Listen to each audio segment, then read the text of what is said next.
Assalamualaikum warahmatullahi wabarakatuh. Halo sahabat Ranger, kembali lagi bersama kami dengan updatean film-film terbaru dan menarik dari L Movie Ranger. Kali ini kami akan merangkum sebuah alur cerita dari film bergenre scientific action yang berjudul Jung-E. Ada yang sudah tahu nggak nih dengan film yang satu ini? Yap, film ini persembahan dari Netflix. Film ini mengangkat tema perang teknologi dengan setting luar angkasa, permusuhan antar manusia yang mencoba untuk saling memusnahkan. Baiklah, seperti apa detail keseruannya? Langsung saja kita simak alur ceritanya.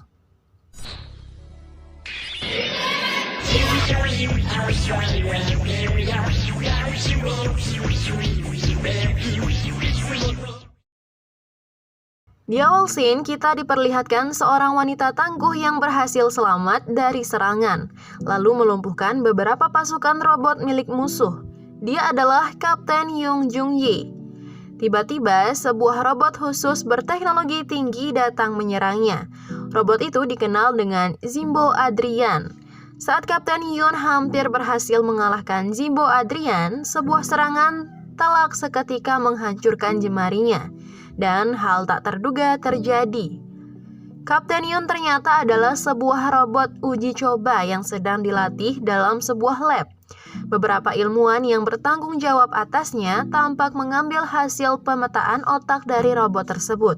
Dan ternyata bentuk wajah dari robot itu persis seperti ketua dari para ilmuwan tersebut. Kita pun diperlihatkan aktivitas di laboratorium produksi. Para ilmuwan tengah mencetak beberapa kepala robot yang persis seperti sebelumnya. Sepertinya mereka sedang menciptakan sebuah pasukan tempur. Scene beralih memperlihatkan direktur lab yang tengah mempersiapkan penyambutan untuk para orang penting. Perusahaan ini bernama Kronoid dan direkturnya bernama Kim Sang-hun. Setelah mereka datang, Kepala Kim memberikan presentasi terkait teknologi yang saat ini sedang mereka kembangkan.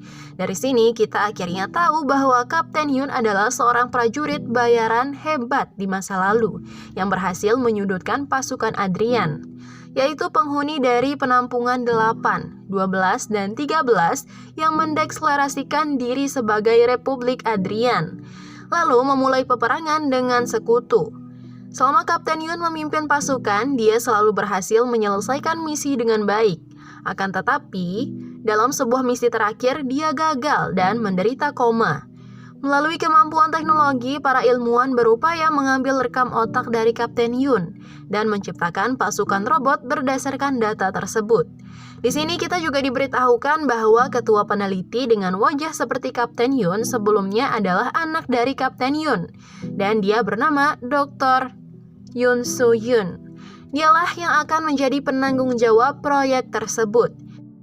Ketua Yoon menjelaskan hasil penelitian mereka dan meyakinkan para petinggi bahwa simulasi misi terakhir Kapten Yoon pasti akan berhasil mereka selesaikan.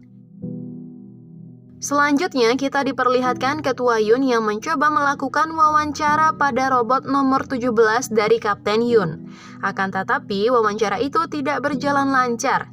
Robot itu tampak tidak dapat mengendalikan emosinya. Akhirnya dengan terpaksa robot itu harus dibuang. Setelah melakukan wawancara tersebut, Ketua Yoon bercerita pada rekannya bahwa alasan sang ibu terus berperang dan menjadi prajurit bayaran adalah demi biaya pengobatan dirinya yang mengidap tumor kanker paru-paru. Dan pada hari pengobatannya, itu juga menjadi hari terakhir ibunya berperang. Pada adegan selanjutnya, Ketua Yoon berangkat menuju ke tempat tes etik, sebuah tes untuk membedakan antara manusia dan kecerdasan buatan. Di sana, Ketua Yoon juga diberitahukan bahwa kankernya telah menyebar luas, dan ia hanya memiliki sisa waktu 3 bulan. Petugas menyarankan Ketua Yoon untuk melakukan replikasi otak dan berpindah ke tubuh prostesis. Di sini kita dijelaskan bahwa replikasi otak dan tubuh prostesis ini memiliki 3 tipe, yaitu tipe A, B, dan C. Tipe A memiliki hak asasi yang setara dengan manusia pada umumnya, namun biayanya sangat tinggi. Sedangkan tipe B hanya memiliki beberapa batasan hak asasi dengan biaya yang lebih rendah. Adapun tipe C dengan biaya gratis dapat diberikan dengan syarat data otak yang kita miliki menjadi hak perusahaan atau pembeli data. Dan akan ada banyak cloning yang dibuat berdasarkan data itu. Hal itulah yang juga dilakukan perusahaan Kronoid kepada Kapten Yun, ibunya. Dia juga ada di sana saat neneknya menyetujui permintaan itu. Saat ini Ketua Yun belum bisa memutuskan dan pada kesempatan ini ia kembali menemui ibunya yang tersimpan di dalam kapsul. Scene kembali ke lab Kronoid. Robot nomor 18 telah siap untuk diuji coba. Kali ini Direktur Kim berbuat ulah. Ia sengaja menembak kaki Kapten Yun agar simulasi terlihat sedikit berbeda. Saat simulasi dimulai, cedera di bagian kaki itu memberi pengaruh besar pada kemampuan bertarung Kapten Yun. Sampai akhirnya ia dijatuhkan musuh dan kehilangan semangat tempurnya. Ketika semua telah pasrah, tiba-tiba saja ada area baru yang aktif dalam saraf otak Kapten Yun. Hal ini menjadi harapan baru bagi para peneliti. Keesokan harinya, mereka pergi menuju kantor pusat Kronoid untuk menyampaikan laporan pada Presdir. Sayangnya Presdir tidak dapat hadir dan digantikan oleh Lee Si-yeon, seorang direktur pelaksana dari Departemen Pengembangan Produk. Hal ini membuat Direktur Kim merasa sangat kesal. Adegan kembali memperlihatkan suasana di lab Kronoid. Saat Direktur Kim dan peneliti lainnya sedang membicarakan hasil terbaru mereka, tiba-tiba saja seorang petugas menyampaikan bahwa Presdir telah menunggu. Direktur Kim dan Ketua Yun pergi untuk menemui Presdir. Saat memasuki ruangan, seketika tubuh Direktur Kim berhenti bergerak, dan di sana Presdir langsung menyambut kedatangan Ketua Yun. Ternyata Direktur Kim adalah robot yang ditanamkan replika otak milik Presdir. Dan itu adalah replika otak pertamanya. Pada pertemuan ini, Presdir meminta Ketua Yun untuk segera menyelesaikan proyek Jung-e dengan hasil seadanya. Karena teknologi tempur sudah tidak dibutuhkan lagi, dan mereka akan berpindah ke teknologi kecerdasan buatan rumah tangga. Hal ini disebabkan karena informasi yang Presdir dapatkan bahwa sekutu telah mencapai kesepakatan damai dengan Adrian. Setelah berbicara dengan Ketua Yun, kali ini Presdir akan berbicara dengan robotnya sendiri. Direktur Kim sangat keras kepala, Presdir sangat paham hal itu. Karena ini adalah replika otaknya sendiri, oleh karena itu ia meminta Ketua Yun pergi dan akan berbicara berdua dengan Direktur Kim. Scene berlanjut memperlihatkan kita simulasi dari robot ke-22. Direktur Kim sama sekali tidak mau menyerah. Ia tidak akan puas dengan hasil seadanya, melihat kegagalan yang sama selalu terjadi di tempat yang sama. Hal ini membuat Direktur Kim semakin bingung. Kali ini dia mencoba melakukan wawancara sendiri. Saat sedang wawancara, dia memotong lengan Kapten Yun. Dia juga menembak kaki kirinya beberapa kali. Dia mencoba untuk mengaktifkan kembali area otak yang dulu sempat aktif. Kali ini Direktur Kim benar-benar terlihat gila. Akhirnya Ketua Yun memutuskan untuk melawan dan menghentikan Direktur Kim. Beruntung Presdir memanggil direktur, sehingga keributan itu cepat selesai.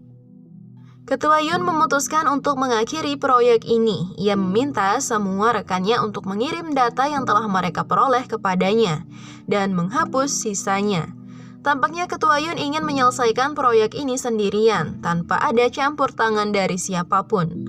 Saat tengah memeriksa data otak yang telah terkirim, ia menemukan bahwa Jae-hyung, salah satu rekannya, belum mengumpulkan data tersebut. Saat Ketua Yun pergi untuk memeriksa ke ruangan Jae-hyung, ia menemukan bahwa data otak ibunya telah digunakan sebagai pelayan seksual.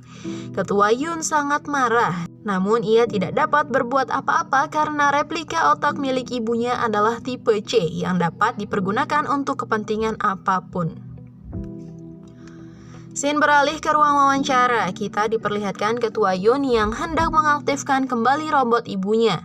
Di sana juga telah ada Direktur Kim yang menunggu. Direktur Kim mengatakan bahwa besok akan menjadi kesempatan terakhir mereka untuk melakukan simulasi. Mendengar hal itu, Ketua Yun memutuskan untuk menghidupkan kembali robot ibunya dan mencoba untuk mematikan data itu selama-lamanya. Akan tetapi sebelum mati, Kapten Yun bertanya apakah operasi anaknya berhasil atau tidak. Ketua Yun memberitahu bahwa operasi itu berhasil. Kabar ini membuat area otak yang tak dikenal sebelumnya kembali aktif. Dari sini kita akhirnya tahu bahwa sebelum pergi menjalankan misi, Kapten Yun diberikan boneka kecil sebagai pelindung oleh anaknya. Akan tetapi boneka itu hilang dan itulah yang membuatnya tidak tenang menjalankan misi. Adegan beralih ke ruang simulasi. Hari ini akan menjadi simulasi terakhir bagi mereka. Ketua Yun memutuskan untuk melakukannya sendiri. Saat situasi telah aman, dia menghapus data dari area baru di otak ibunya. Dan ia juga membisikkan sugesti kepada ibunya, kini semua persiapan telah selesai, waktunya simulasi terakhir dimulai. Simulasi berjalan seperti biasa, Kapten Yun mengalahkan musuh, melawan Jimbo Adrian, dan akhirnya tertembak jatuh. Direktur Kim pergi meninggalkan ruangan. Sejak awal dia juga telah pasrah dengan hasilnya. Sedangkan robot Kapten Yun mulai diamankan. Di perjalanan, Direktur Kim tiba-tiba menyadari sesuatu. Ia kembali ke pusat kendali dan melihat ulang rekaman simulasi. Benar saja Kapten Yun tidak tertembak, dia hanya pura-pura terjatuh. Alarm langsung dibunyikan dan semua orang mulai bergerak.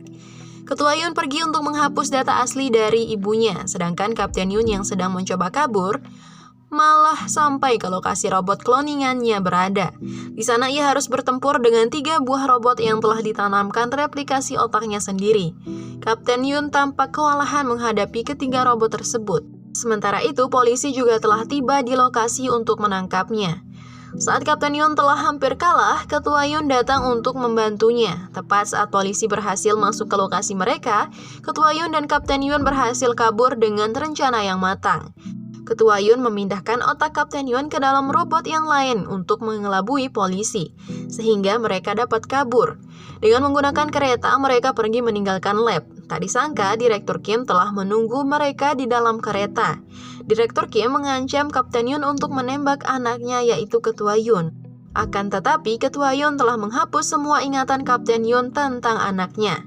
Dia ingin membiarkan Kapten Yun hidup bebas. Karena kesal, Direktur Kim akhirnya menembak Ketua Yun.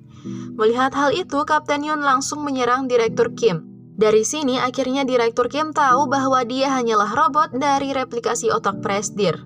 Hal ini membuatnya semakin marah dan menyerang Kapten Yun.